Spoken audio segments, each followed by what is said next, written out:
পাঁচ ওয়াক্ত নামাজের সুন্নাহ সম্মত কেরাত কোনগুলো, সেখান থেকে 2-3 আয়াত তেলাওয়াত করে নামাজ আদায় করলে কি সুন্নাহ সম্মত কেরাত হয়েছে বলে বিবেচিত হবে? খুবই দরকারি একটি প্রশ্ন। প্রিয় দর্শক, এই প্রশ্ন উত্তরে বলতে চাই, 5 ওয়াক্ত সালাতে আমরা সূরা ফাতিহার পরে যে সূরা মেলাবো বা কেরাত পড়ব, সেটা নবী আলাইহিস সালামের সুন্নাহ অনুযায়ী হওয়া দরকার। তিনি কোন মাপের সূরা তেলাওয়াত করতেন, কতটুকু তেলাওয়াত করতেন? উত্তর হলো, ফজরের সালাতে তিনি সাধারণত তেওয়ালে মুফাসসাল, হাদিসের ভাষায় মুসনাদ আহমদে বর্ণিত হয়েছে যে তেওয়ালে মুফাসসাল অর্থাৎ একটু দীর্ঘ সূরাগুলো তিনি তেলাওয়াত করতেন ফজরের সালাতে, এবং যোহরের সালাতেও তাই। তবে যোহরের সালাতে কখনো কখনো মধ্যম আয়তনের যে সূরাগুলো আছে সেগুলো তেলাওয়াত করতেন, সেটাকে আওসাতে মুফাসসাল বলা হয়েছে হাদিসের ভাষায়। আর আসর এবং এশার নামাজে তিনি সবসময় আওসাতে মুফাসসাল বা সাধারণত তিনি মধ্যম আয়তনের সূরা পড়তেন। আর মাগরিবের নামাজে সবচেয়ে ছোট মাপের সূরাগুলো তিনি তেলাওয়াত করতেন, যেটাকে কেসার মুফাসসাল বলা হয়। তাহলে যোহর এবং আসরে তেওয়াল মুফাসসাল বা সবচেয়ে দীর্ঘ সূরাগুলো, আর আসর এবং এশায় সবচেয়ে মধ্যম ধরনের সূরাগুলো, এবং মাগরিবের নামাজে সবচেয়ে ছোট সূরা পড়াটাই হলো সুন্নাহ। তবে যোহর নামাজে কখনো কখনো মধ্যম মাপের সূরাটাও পড়া যেতে পারে। এগুলো সাধারণ অবস্থায়। কখনো কখনো এই নিয়মের ব্যত্যয় করে অন্য যে কোনো জায়গা থেকে যে কোনো পরিমাণ তিনি পড়েছেন সেটাও সাব্যস্ত হয়েছে, তবে সচরাচর এবং বেশিরভাগ সময় এটা মেনটেন করা উত্তম বা ভালো। এখন তেওয়াল মুফাসসালের সংজ্ঞাটা কি? তেওয়াল মুফাসসালের সংজ্ঞা হলো যে, আমরা একটি হাদিসে মুসনাদ আহমদের বর্ণিত হয়েছে এ সম্পর্কে, মুসনাদ ইবনে আবি শাইবা, সহিহ ইবনে খুজাইমা, সুনান তিরমিজি এবং মুসনাদ আহমদ বিভিন্ন হাদিসে কিতাবে হাদিস বর্ণিত হয়েছে। সবগুলোকে সামনে রাখলে আমরা দেখি মূলত তেওয়ালে মুফাসসাল বলা হয় 30 নম্বর পারা সবচেয়ে বড় সূরাগুলোকে। অনেক ইমামগণ বলেছেন যে ফজর নামাজে তেওয়ালে মুফাসসাল পড়তে হবে, যোহর নামাজেও কখনো কখনো তেওয়ালে মুফাসসাল। সেক্ষেত্রে তেওয়ালে মুফাসসালের পরিমাণ হলো, ডেফিনিশন হলো, যেই নামাজে 2 রাকাতে 40টি আয়াত তেলাওয়াত হবে। আপনি 30 নম্বর পারা শুরুর দিকের সূরাগুলো যদি পড়েন তাহলে তেওয়ালে মুফাসসাল হয়ে যাবে। তো এটা হলো তেওয়ালে মুফাসসালের সংজ্ঞা। মুসনাদ আহমদের একটি বর্ণনা পাওয়া যায়, যেই বর্ণনায় নবী করিম সাল্লাল্লাহু আলাইহি সাল্লাম যোহরের নামাজে সূরায়ে বুরুজ, সূরায়ে ওয়াল-লাইল, তারপরে সূরায়ে ওয়াত-তারিক, সূরায়ে গাশিয়া এগুলো পড়েছেন, সাব্যস্ত হয়েছে। এগুলো হলো মধ্যম স্তরের সূরা তেওয়ালে মুফাসসাল। আর ফজর নামাজের তার চাইতে দীর্ঘ তেলাওয়াত তিনি করেছেন। এগুলো হলো সাধারণ অবস্থায়, স্বাভাবিক অবস্থায়। এর বাইরে যোহর নামাজে নবী সাল্লাল্লাহু আলাইহি ওয়াসাল্লাম ওয়াল-লাইলি ইয়াগশা ওয়াশ-শামসি ওয়াদ-দুহা পড়েছেন, সেগুলো কিন্তু মধ্যম স্তরের সূরা, এবং এগুলোও কিন্তু বোঝা যায় যে তেওয়ালে মুফাসসাল অর্থাৎ মাঝামাঝি আয়তনের সূরা তিনি তেলাওয়াত করতেন।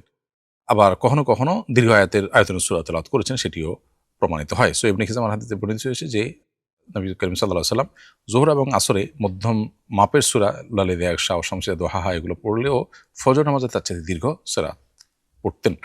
তাহলে এটা মেনটেন করা সুন্নাহ। ইমাম সাহেব এসে লক্ষ্য করে করলে সেটা ভালো হবে। আমরা ব্যক্তিগত নামাজ পড়লে সেটাতেও আমরা এই সুন্নাহগুলোকে আদায় করার চেষ্টা করব, কারণ নবী সাল্লাল্লাহু আলাইহি ওয়াসাল্লাম বলেছেন, সল্লু কামা রাআইতুমুনি উসাল্লি, আমাকে যেভাবে সালাত আদায় করতে দেখেছো তোমরা সেভাবে সালাত আদায় করো। তবে বিভিন্ন বর্ণনার আলোকে এই নামাজগুলোতে ব্যতিক্রম, অর্থাৎ ছোট সূরা দিয়েও কখনো কখনো করেছেন, তিনি অন্য জায়গাতে তেলাওয়াত করেছেন।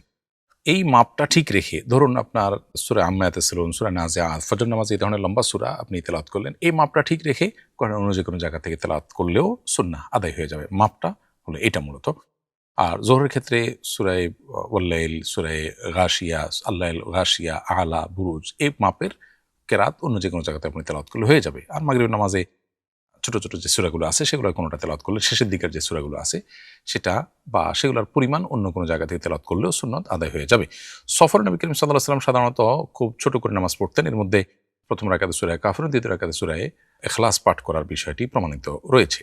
আবারও বলছি, এই বিষয়গুলো সাধারণ এবং স্বাভাবিক অবস্থায় মেনটেন করা সুন্নাহ, তবে এর ব্যতিক্রম করাটাও নবী সাল্লাল্লাহু আলাইহি ওয়াসাল্লাম থেকে সাব্যস্ত আছে কখনো কখনো। এ হলো সুন্নাহ কেরাতের বিবরণ। তবে এর বাইরে যদি কেউ ওই তেওয়ালে মুফাসসাল বা আওসাল মুফাসসাল থেকে 2 আয়াত 3 আয়াত পড়ে, তাহলে নামাজ আদায় হয়ে যাবে, কিন্তু কেরাতের সুন্নাহ যেটা সেটা আদায় হলো না। আমরা কয়েকজন বন্ধু একটি ভবনের 6 তলায় থাকি। দৈনিক 5 ওয়াক্ত নামাজ সিঁড়ি ভেঙে মসজিদে গিয়ে আদায় করা কঠিন হয়ে যায়, অলসতাও লাগে। এক্ষেত্রে আমাদের কয়েকজনের নিয়মিত বাসায় জামাত করা যাবে কিনা? যদি মসজিদ অনেক দূরে হয় এবং আপনার অনেক উপরে থাকেন, সিঁড়ি দিয়ে আসা যাওয়া কঠিন হয়, তাহলে সেক্ষেত্রে আপনারা নিজেরা জামাতের কোনো ব্যবস্থা বিল্ডিংয়ে করতে পারেন। তবে 6 তলা থেকে উঠানামা করা এটা সাধারণ অবস্থাতে খুব বেশি মানুষের কষ্টের কথা হওয়ার কথা নয়। এতটুকু সিঁড়ি ভাঙা এবং মানুষের স্বাস্থ্যের জন্য ভালো। একান্ত ওজর আছে, মাজুরি আছে, এটা ভিন্ন কথা। কিন্তু অলসতার কারণে যেটি আপনি লিখেছেন সেরকম যদি হয়, একটু কষ্ট হয়, এটুকুর ভিত্তিতে আপনি বিল্ডিংয়ের মধ্যে জামাতে নামাজ পড়বেন না, বরং মসজিদে গিয়ে জামাতে সালাত আদায় করবেন। এটা আপনাকে মাথায় রাখতে হবে যে আহামরি কষ্ট হয় তাহলে সেক্ষেত্রে এটি জায়েজ আছে। বিতরের নামাজের তৃতীয় রাকাতে ভুলবশত সূরা ফাতিহার পর অন্য সূরা না মিলিয়ে দোয়ায়ে কুনুত পড়ে নামাজ শেষ করে ফেললে কি নামাজ আদায় হয়ে যাবে? বিতরের নামাজের তৃতীয় রাকাতে সূরা মিলানো ওয়াজিব। অতএব ভুলবশত যদি আপনি এটা ছেড়ে দেন তাহলে সিজদা সাহু করতে হবে। সিজদা সাহু করলে নামাজ হয়ে যাবে। সিজদা সাহু না করলে সে নামাজটাকে আবার পুনরায় দোহরাবেন। আমি শুনেছি হজ থেকে ফিরে এসে মায়ের সঙ্গে সাক্ষাৎ না করলে হজ আদায় হবে না। এটা কি সঠিক কথা? না, এরকম কোনো কথা নেই। হজের ফরজ, ওয়াজিব, সুন্নত আমলগুলো যথাযথভাবে করে থাকলে আপনার হজ হয়ে গেছে। আশা করি যে আল্লাহ তাআলা হজ কবুল করবেন। কবুল হজ হওয়ার জন্য মায়ের সঙ্গে সাক্ষাৎ করা জরুরি না। তবে হ্যাঁ, মায়ের সঙ্গে সদাচরণ করা সর্বাবস্থায় ফরজ, সেটা হজ করার পরে হোক, আগে হোক। সাক্ষাৎ যদি দীর্ঘদিন না করে থাকেন তাহলে সাক্ষাৎ এমনিতেই আপনার করা দরকার, সেটা ভিন্ন বিষয়। আমি এশার নামাজের ইমামতি করেছিলাম। প্রথম বৈঠকে তাশাহুদের বদলে ভুলে সূরা ফাতিহা পড়ে ফেলি। পরে তাশাহুদ পড়ে যথানিয়মে নামাজ শেষ করি, কিন্তু সিজদায়ে সাহু দেইনি। নামাজ কি হয়েছে? উত্তর হলো সিজদায়ে সাহু দেওয়া ওয়াজিব ছিল।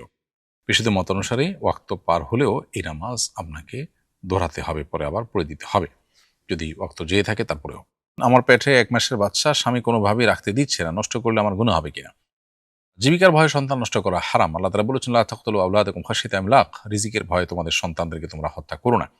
যদি জীবিকার ভয়ে না হয়ে বরং গ্রহণযোগ্য কোনো ওজরের কারণে বাচ্চা নষ্ট করতে হয়, তাহলে সেক্ষেত্রে সন্তানের মধ্যে প্রাণ সঞ্চারিত হওয়ার আগ পর্যন্ত সেটা যদি নষ্ট করা হয় সেটা জায়েজ আছে, যদি গ্রহণযোগ্য ওজরের কারণে মায়ের জীবনকে বাঁচাবার জন্য এরকম কোনো ইস্যু যদি থাকে। আর এর বাইরে গ্রহণযোগ্য ওজর যদি থাকেও তারপরও বাচ্চার মধ্যে প্রাণ সঞ্চারিত হওয়ার পর আর সে বাচ্চা নষ্ট করা জায়েজ নয়। অতএব এরকম নির্দেশনা যদি স্বামীও দেয় সেটাও শোনা যাবে না। প্রয়োজনে আপনি সর্বোচ্চ তার সাথে ফাইট করে বা সংগ্রাম করে চেষ্টা করে হলেও আপনাকে চেষ্টা করতে হবে। একান্ত নিরুপায় হয়ে গেছেন আপনি, আপনাকে বাধ্য করা হয়েছে, আপনার সকল চেষ্টার পর আপনি পারেন নাই, দেয়ালে পিঠ ঠেকে গেছে, জোর করে আপনাকে দিয়ে করানো হয়েছে, তাহলে সেক্ষেত্রে আশা করা যায় আল্লাহর কাছে আপনার দায় থাকবে না। কিন্তু এক্ষেত্রেও আপনার সর্বশেষ বিন্দু পর্যন্ত আপনাকে চেষ্টা করতে হবে হারাম থেকে বাঁচার জন্য। কারণ লা তাআতা লি মাখলুকিন ফি মাসিয়াতিল খালিক। আল্লাহর অবাধ্য হয়ে পৃথিবীতে কারোর কথা শোনা যাবে না, সেটা হোক স্বামী, হোক মা, হোক বাবা। সবার কথাই শোনা যাবে ততক্ষণ যতক্ষণ আল্লাহর নির্দেশের মধ্যে থাকে। ওয়াশরুমের দরজার ভেতরের সাইডে ওয়াশরুম থেকে বের হওয়ার দোয়া লেখা যাবে কিনা? ভেতরের সাইডে দোয়া লেখা মানে হলো ওয়াশরুমের ভেতরে, টয়লেটের ভেতরে লেখা, আল্লাহর নাম সেখানে লেখাটা অসম্মানজনক। ফলে সেটি করা যাবে না, মাকরুহ হবে। বরং টয়লেটের বাইরে, দরজার বাইরের অংশে লেখা যেতে পারে, সবচেয়ে ভালো হয়। এমন কোনো জায়গা দেওয়া যে কোনোভাবে টয়লেটের ভেতরে আল্লাহর নামটা না থাকে বা না যায়। এটা আল্লাহর নামের প্রতি যে সম্মান প্রদর্শন করার দায় বা দাবি রয়েছে তার পরিপন্থী কাজ। গরুর দুধ মানুষ খেলে এতে কি গরুর বাছুরের হক নষ্ট হয়? না, এতে বাছুরের হক নষ্ট হবে না। আল্লাহ রাব্বুল আলামিন গরুর ওলানে এই পরিমাণ দুধ দেন যেটা শুধু বাছুর একা খেয়ে শেষ করতে পারে না আসলে। আল্লাহ রাব্বুল আলামিন তার ওলানে এই পরিমাণ দুধ দেন যেটা আসলে মানুষও খেতে পারে, বাছুরও খেতে পারে। ফলে বাছুরও খুব সুস্থ স্বাভাবিকভাবে বেড়ে ওঠে এবং মানুষও দুধ পান, জাত ভেদে কম বা বেশি। অতএব বাছুরের জন্য পর্যাপ্ত দুধ রেখে আপনার যদি সে অতিরিক্ত দুধ মানুষ খায় সেটা পান করালে বাছুরের প্রতি জুলুম হবে না। আর যদি বাছুরের জন্য দুধ না থাকলেও বিকল্প ব্যবস্থা করা হয় বা দুধ কম থাকার কারণে বিকল্প ব্যবস্থা করা হয়, এক কথায় বাছুরের খাবারের পর্যাপ্ত ব্যবস্থা করা হয়েছে, তাহলে সেক্ষেত্রে ওলান থেকে দুধ দোহানোর পর মানুষ পান করলে সেটা নাজায়েজ বা গুনাহ হবে না। কিন্তু বাছুরের কষ্ট হয়, তাকে ক্ষুধার্ত রেখে তার জন্য খাবারের কোনো ব্যবস্থা না করে মানুষরা যদি খেয়ে ফেলে সেটা, তাহলে সেটা অবশ্যই জুলুম হবে, অবিচার হবে। এটা তার হক মূলত প্রথম, এরপরে হলো মানুষের হক। ঘরের জন্য পর্দা কেনার পর ঘরে এনে দেখি সেখানে প্রজাপতির ডানার মতো ছবি ডিজাইন করা। এখন এটা কি ঘরে টাঙানো যাবে? প্রজাপতির পূর্ণাঙ্গ এবং স্পষ্ট ছবি যদি থাকে সেটা আপনি ঘরে টানাবেন না। আর যদি অস্পষ্ট থাকে এবং পুরোপুরি প্রত্যেকটা অঙ্গ প্রত্যঙ্গ ক্লিয়ার, আপনার স্পষ্ট বোঝা না যায়, জাস্ট ডামি বোঝা যায়, তাহলে সেক্ষেত্রে সেটা জায়েজ হতে পারে।